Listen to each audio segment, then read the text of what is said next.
Hello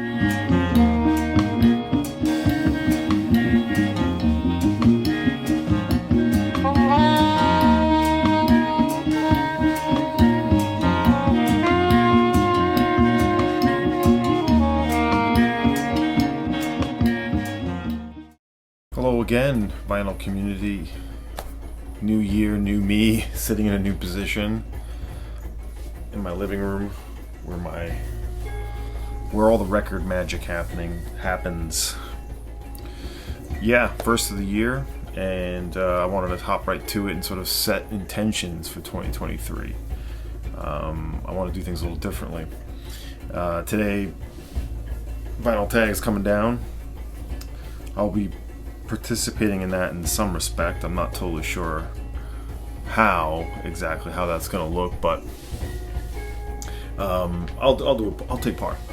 So I just repositioned the camera. Anyway, what brings me to this video? Well, last year I mentioned this in the last video, and I listened, or I added to my collection. It was not quite as much. I went back to recalculate. 498 records, new records to my collection in 2022. It was a little bit less than I thought, because some of it I looked at was from 2021 actually. That's a lot. That's like, what, 40 plus records a month. It's too much. So much stuff was coming in from Angry Mom. I was being influenced by the VC. I was finding new releases, you name it. So I want to do things a little differently, because as you know, I mean, when you're getting a lot of records, you can't effectively even enjoy the ones you've gotten, and you're not really fully processing that. And as a result, I have a lot of records I haven't even played. And that's the other thing. I'm looking at my numbers here. I calculated that I have an additional, well, not an additional, but there's still records I haven't filed or even played yet. I have, the way I looked at it, 76 brand new records, or new records to the collection that I haven't even played once. Wait, is this right? Okay, so what it actually is I have 76 brand new records, unsealed records I have not played.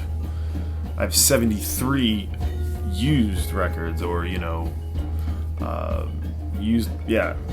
vintage records, or whatever you want to call them. Original pressings, 73 I haven't played at all either. And then I have 74 records I've only played one time. Now those 74 records I've played one time, those are all ones I would have shown in these videos that I would still want to hear again. And some of those records are from 2021. So that's why some of those might not be in the 498 records I added to the collection. So, but the 73 used records and 76 brand new records, that would have been in the 498. So there's a ton, that's like what, 250 records 225 records roughly that I haven't filed yet, that I'm still processing. So for 2023, I'm going to do things a little different, and I will tell you what that is in a second. First, we're listening to this Gamelan record, a project by Will Guthrie called the Ensemble Yost, and this was from 2022 on the Black Truffle label, a label that I've talked about before, and I just got this, so it's a 2022 record. Don't know if it would have made my list, but I'm enjoying it. It was pretty cheap, so that's what we're listening to. Put that right back there. Before I get to my sort of 2023 thing, I want to tell you about a dig I did in Utica. Now, I was supposed to meet up with Dave, the VC ambassador, and Joe from Analog Archive, and Brandon from Faust in the Head, but weather got in the way, as you may have seen from their videos, and I couldn't make the day after Christmas when Dave and Joe eventually met up in Rochester. However, the store in Utica, there's a couple of stores in Utica, and that's about 2 hours from here and a little over 2 hours from Rochester. It's right in the middle of the state. There's a couple of stores in Utica, two that aren't very good, and then the third one that is okay, but you can find stuff at, and that's where I went. called Reimagine Records. Good people, nice people that run it, but they're sort of new to vinyl. So the store is very rock centric, very, you know, Beatles based, and they don't really even have like a soul or international section. The jazz section's not very good, but they're rock, you know, there's a lot of rock, you know, so that's kind of what they do. And, you know, it's really a store for people who are sort of getting back into vinyl or whatever. But if people are nice, they come to Angry Mom, and we sort of, you know, they buy records to sell there, and so we help them out a little bit. So as a result, every time I go there, they know me. I get it's nice. I get a hookup. So I usually end up finding stuff that is sort of under the radar there, and a lot of times I've found stuff in the dollar bin. So here's what I did. Here's what I have. Only 2 of these records are being added to my collection, so I'm doing better already. I'll show you everything I picked up. I found the first modern English. This was going to add this to the collection. This is an original pressing on 4AD. This was only $15 before the discount, so not bad. This is certainly the post-punk version of the band. You know, still in the pop side of things. Here's the original inner sleeve. Nice press, nice shape. You know, they clean everything there, like with a VPI or with a you know, deep clean. So everything looks nice. Sometimes I wonder if they're like polishing records, but I'm happy to get this. I'm probably going to keep this. Not something I was looking for, but probably keep. It was cheap. This one was not cheap, but it was considerably cheaper than what you'd find online. And I was looking for this record. It wasn't in my want list, but I was definitely looking for this. This is the I think they came out. No, this is the second album because it's called Volume 2. Man for Man, Chapter 3. Sort of Man for Man's progressive, jazz rock, psychedelic. I had the first album, the US pressing, on Polydor, and I absolutely love that, so I was looking for this. This, however, is the UK Vertigo. With the old Vertigo bag. And there's the label. We all love to see a Vertigo swirl. And, yeah, like cheaper than the lowest price you'd find online, and it's clean. It's a nice copy. So, have not played it yet, of course, as you should know. I should have guessed. But really, super glad to get this. This one, was this one in the US? The other one has a different, the first album that I have on Polydor in the US has a different cover in the UK. I'm not going to bother looking. I think this one was released in the US with a different cover as well. Or it might not have been. So this one was a bit of a splurge. But, again, way cheaper. It was what ended up being about $60-something after all the discounts. So, not bad. This one I bought knowing I wouldn't like it, but I had a feeling it would be worth more than $10, and it is. It's from rural New York. That's My Way by Steve Golly. It's not very good. It's singer-songwriter. It's listed. It talks about it being somewhat psychedelic. It's not. Insert. So this is getting resold. It's probably worth about 40 or 50, give or take. So I'll bump that up. We'll list this eventually. These 2 were upgrades. So I upgraded my copy, either the sleeve or the record. I think it was a combination of the 2 on both. Kinks mono on Reprise. This is the original Steamboat label. I think the sleeve that they had was nicer. No, I think I completely upgraded this one. So this will get sold. Nice, and this one's still pretty clean. One of my favorite Kinks records, Face to Face, from 1966. Mono, Reprise. That'll be sold. Here's a sleeper. I don't know if I ever talked about this record, but probably most of you will know it, or at least heard of it. The self-titled album by Emmett Rhodes. I guess this goes down as his second album. This is like an absolute classic. He records all the instruments. I believe even the drums. Yeah, all instruments, vocals, and arrangements, Emmett Rhodes. It's from 1970. This is like the best Paul McCartney solo record. Like, if you love Ram, you need this record. And this is $8 to $10 all day long. So I upgraded my copy of this. This was This was $10. Yep, this was $10. So many good catchy songs in this. His voice is great. Great songwriter. The other records I don't love as much. I do have the first one that's on A&M. This one's on ABC. ABC Downhill. This will be selling too, but it's not worth that much. So, but if anyone's looking for this, let me know. It's amazing. And then these three were in the $1 bin. This one I could probably get about $15 for. It's the George Benson Common album, but this is like a Japanese with an Obi strip promo. I'm not going to bother showing it. This Toronto record, which I took a chance on. Sort of, I like sort of dumb records like this sometimes. What other city calls it Main Street? Or what other city calls Main Street Young? Toronto. And this African record, this is a Spanish pressing. No, it's just... Anyway, Radio Futuro. That's what I found at that store, Reimagine Records. Utica on the day after Christmas, December 26th. So, for 2023, rather than adding 40 plus records, I'm just to bring up my list. I made a list in Discogs to track what I want to do here. Anyway, rather than adding 40 plus something records a month, that would be too much. If this isn't anyway, I'm gonna do a different thing. My approach is to really target on very specific stuff from my want list and very, very sort of well thought out, researched new releases, ideally.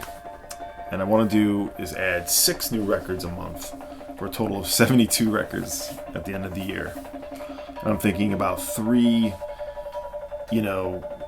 semi-heavy duty want list, sort of like used records, and 3 new releases a month. So 3 of each. 3 new releases, 3 used records. And the used records are going to be stuff I either come across online, in stores, Instagram, ones that I'm looking for maybe, and ones I didn't think I was looking for but really decided I want. And then those 3 new releases are going to be ones that I'm excited about. 72 records for 2023. I just think it's going to be, I'm going to enjoy collecting a little more this way. So my plan is to do that many and show all those at the end of the year. You won't see any of those in this year. And at the end of 2023, I'm going to show those, in theory, 72 records. The thing is I have so many... Oh, there goes the static again. I'm going to stop it this time. Anyway, however, because I have so many records I haven't even shown yet from 2021, I'm going to keep making new vinyl in my life, and it's going to seem like I'm getting them, but they're really from 2022. I think it's a 2021. Anyway, so everything new that I show in upcoming videos for this year will be records that are already sitting over there. And we'll see how I do. Now, this won't... If I happen upon someone selling a collection of 100 amazing records, that's not going to count. I'm going to have to just get those. If people give me gifts, I'm not going to count those. I'm going to try not to do much upgrading to original pressings.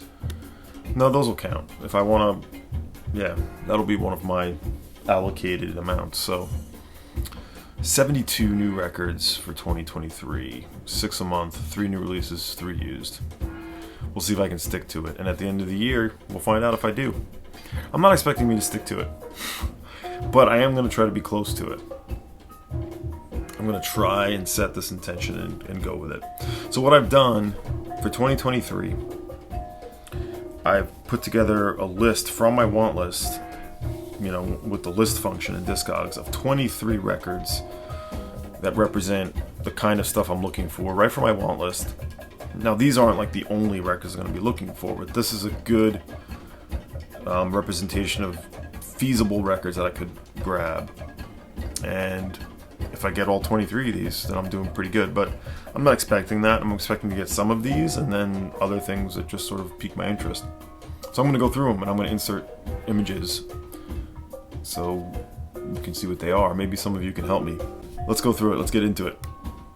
Number 1, and this is a record I've mentioned many times, and 2 years ago, Vinyl Tag, it was like the one record you wanted to find this year, and it is Brenda Ray Walata, the original pressing, first vinyl pressing from 2006 on the M Records label in Japan. Originally recorded in the mid-90s, but not released on vinyl until 2012 is when the vinyl release was. 2006 was the first CD edition. Has not been repressed. Last time it came up for sale was in 2020. Sometime I missed that, obviously. That's that. Number 2, FP and the Doubling Riders, Doublings and Silences, Volume 1. I'm interested in Volume 2 as well, but I'll just go with Volume 1. There's an Italian seller. It's an Italian pressing, by the way, from 1985, sort of modern, classical, experimental, minimal. There's an Italian seller that has both Volume 1 and 2 right now, but it's a little high and the shipping's high, so I'm waiting. So yeah, that's from 1985, FP and the Doubling Riders. Number 3, a clean version of the first Gil Scott-Heron album, the last one I really need, Pieces of a Man and a Flying Dutchman from 1971. I had a pretty beat up copy, I returned it, and yeah, the other copies I've seen have either been too expensive or just not in great condition, so and it's gettable. The prices seem to be going up, but I think it's gettable for, you know, a decent price. Number 4, this one's probably obscure. I put this in the original Buyers Club, haven't gotten it. The E.C. Labaz self-titled one and only album on the Black Noise label. This is Bruno Wizard from the Homosexuals post-punk out of the UK. Many different side projects, George Harassment. I won't go into it, but this is the one and only record under this name, E.C. Labaz. And it's an EP, 12-inch EP from 1979 on the Black Noise label. Number 5, one of the last records I need from the great slowcore band Acetone, indie, out of the West Coast, California area throughout the 90s. Their second album, self-titled on the Vapor label, Neil Young's label from 1997. It's one of the last records I need from Acetone. Prices have been high. There was a decently priced copy that ended up someone buying. I decided not to get, so looking for that. Number 6, a pretty rare John Fahey, probably the last Fahey I really want. It's called Early Sessions on Tacoma. Only one pressing of this, never been repressed. And this is his stuff that he did before Blind Joe Death, like the early stuff that he was doing on 78 with Joe Bussard. Recordings from 1959 to 64. Never seen this come up on Discogs. The last copy sold in 2019 on Discogs. However, on my eBay save searches this year, it came up, and I bid on it, but I didn't want to go too high because the cover had a tear. Even though the record was nice, the cover had a pretty good tear on it, and I was like, I don't want to get crazy buying a record that has a tear. And so I didn't win it, obviously, and it ended up selling for like $200, so that's not a good sign. But we'll see. I think I can get lucky on it. Number 7, Jeannie Lee, Conspiracy from, what is this, 1975. This one I've been flirting with all year, and copies are coming up for sale quite a bit, and the price seems to be dropping, so I'm waiting. It's on 2 different labels from the same year, Seeds or Earth Forms. I'm mostly interested in the Earth Forms one, but either one would be great. This is like a great vocal, soul jazz, avant-garde, spiritual record from Jeannie Lee, who's been on a bunch of different jazz recordings. Number 8. This one was in my Psychedelic 100. Brass Burn Daban, a very obscure and mysterious record from 1975 on the Japanese label Pause, is it? I do have the repress of this on Phoenix Voice Records. Also did another record called El Karuna, I think it is. It's probably the same people, but no one really knows. Absolutely out there, experimental psychedelic record, krautrock related to or influence from 75. Brass Burn. Number 9, a South African jazz record from the Blue Notes from Mangizi on the Ogun label from 1976. It's a 2LP. Another one I put in the original Buyers Club. Haven't gotten a response yet, but features like a lot of South African greats, including Louis Maholo, Johnny Diani, Chris McGregor, and yeah, one that is our copies for sale. Just haven't really seen it. I figured I should play some of this because this would have been on this list, but I just got this finally. Ruth White, The Flowers of Evil on Limelight, an incredible As you'll hear, abstract, experimental, and psychedelic sort of spoken word-ish record. Electronic setting of poems of Charles Baudelaire, composed and realized by Ruth White. This is one I've been looking for 2 or 3 years now. The Limelight label from '68, always really interesting. So the sleeve isn't amazing, so I got it for way lower than copies have been going for. I lost out on the copy in Carolina Soul, which went for too high. And this was way less than I've seen the copies go, probably because of the sleeve. But the record is sounding good. The record's a nice VG+, so this would have been on this list, but I just got it, so. Flowers of Evil, Ruth White. Alright, where was I? Number 10, David S. Ware and Jean-Charles Capon from Silence to Music on the Palm label. I lost out on this one in Carolina Soul. Would have gotten a copy in the US. I thought I could get it for $50. I couldn't. So, this is a French pressing from '78. Free jazz, Capon, David S. Ware, and on the Palm label. What do we have? Number 11, another one that I missed out on, Carolina Soul. Phil Yost, Bend City, on Tacoma, from '67. A sort of free improvisation jazz psychedelic record. Very rare to see it come up. There is a copy up for sale right now. It's just a little too high. That second one I got that I loved, the Foghat Ramble. So I'm looking for Bend City on Tacoma.